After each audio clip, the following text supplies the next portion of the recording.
Right, Paul Christovich, everybody! I do not deserve that, but thank you. Thank you. If I had a penny for every nasal hair I've got on my nostril, I'd be a millionaire by now, but it's unlikely I'd be able to breathe properly. That's it. No more jokes. Good.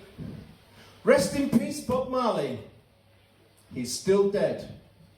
Now, the thing about Bob Marley was, he was a prolific shagger. He had 11 children. This is true, it's on Wikipedia. I wouldn't lie to you people, but there was someone more prolific at shagging than Bob Marley. Do you know who that was? Yeah. No. It was Genghis Khan, the 12th century dictator from Outer Mongolia. And this is also true. He had over 1,000 children, right?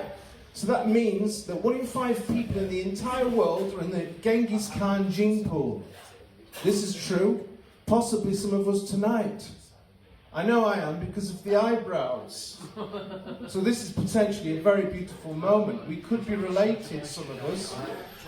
And not only that, today it's Genghis Khan's birthday. I love your excitement. Because I'm going to sing him a happy birthday. And if you think that we're related, then please don't hold back and join in. Let's get the key. Oh, went a bit weird. Happy birthday to you. Happy birthday to you. Happy birthday, dear Genghis, who I may or may not be related to, let's be fair. Happy birthday to you. Thank you. That was lovely. Thank you for your energy. But let's remember, he was a cunt. He was a cunt. Good. Right. I know what you're all thinking. You're all thinking, what would happen if a pigeon flew in right now? How would we deal with this dilemma? Well, I'm going to tell you, okay? I'm not just a comedian, I'm a pigeon fancier. I'm a trained pigeon fancier. This is what happens. We turn all the lights off. We make no noise whatsoever. The pigeon flies in, it's scared. But once we've done that, it thinks it's night time. Yes, this is true, I've tried it out. It goes to the floor and it starts to fall asleep because pigeons aren't very clever. And that's where I come in. Okay? With my little orange bag and my jumper. This is what you do. You take a jumper and you put it on the pigeon. Make it feel soft and safe.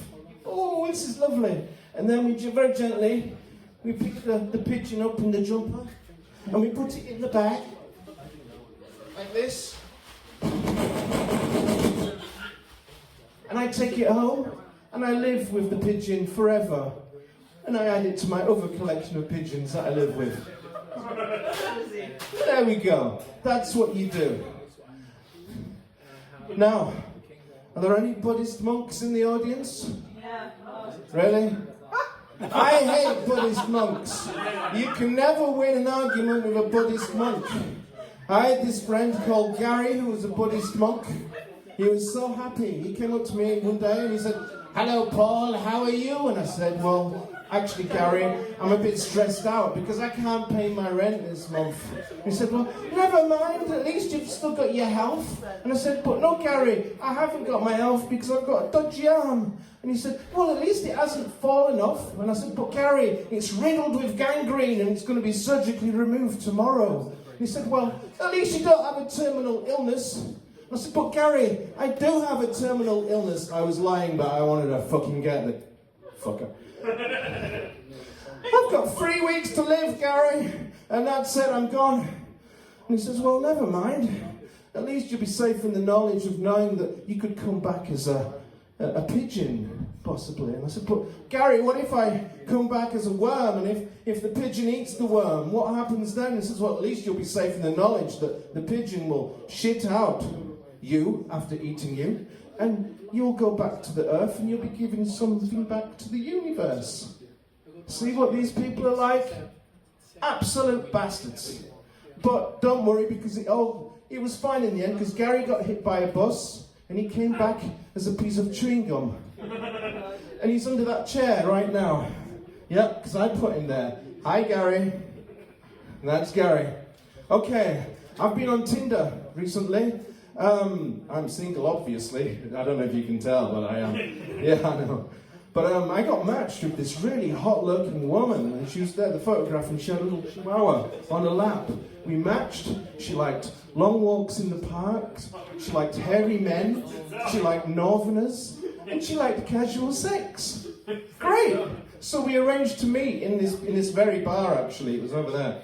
But we went a bit wonky because she just barely said a single word to me. And I was just like, no, I was being nice, I was telling her jokes. She didn't laugh at a single one. And then she just excused herself, went to the toilet, and she left a little chihuahua who she brought along with her, just on the floor there. And she was gone for 20 minutes. The chihuahua was just looking at me like this. Okay, let's call him Toto.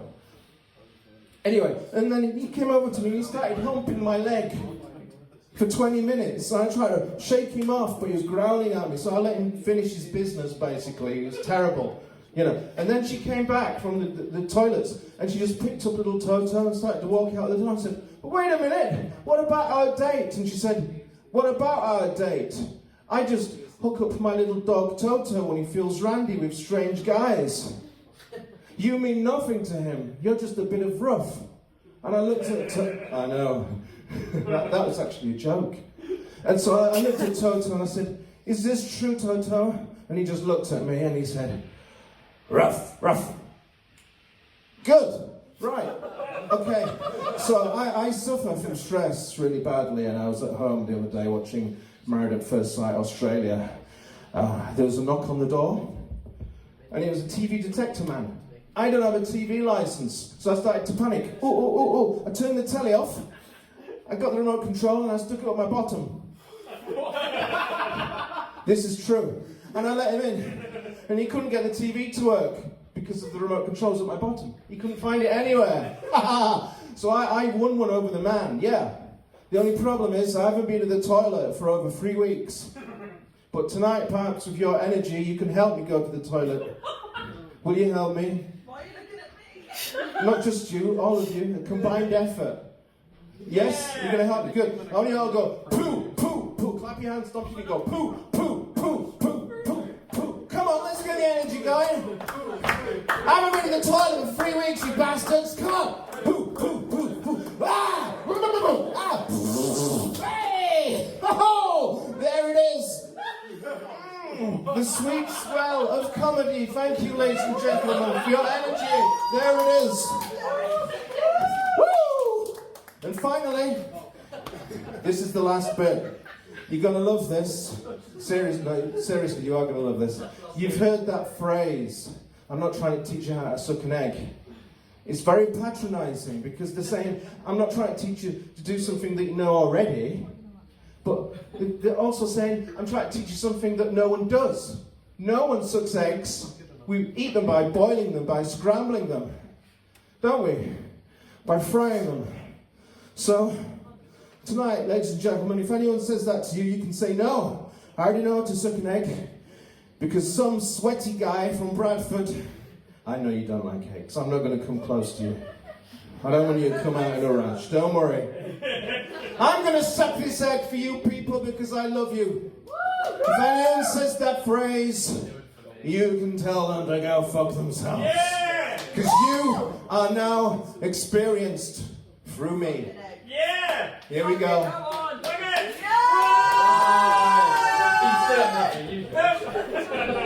My hero. Oh.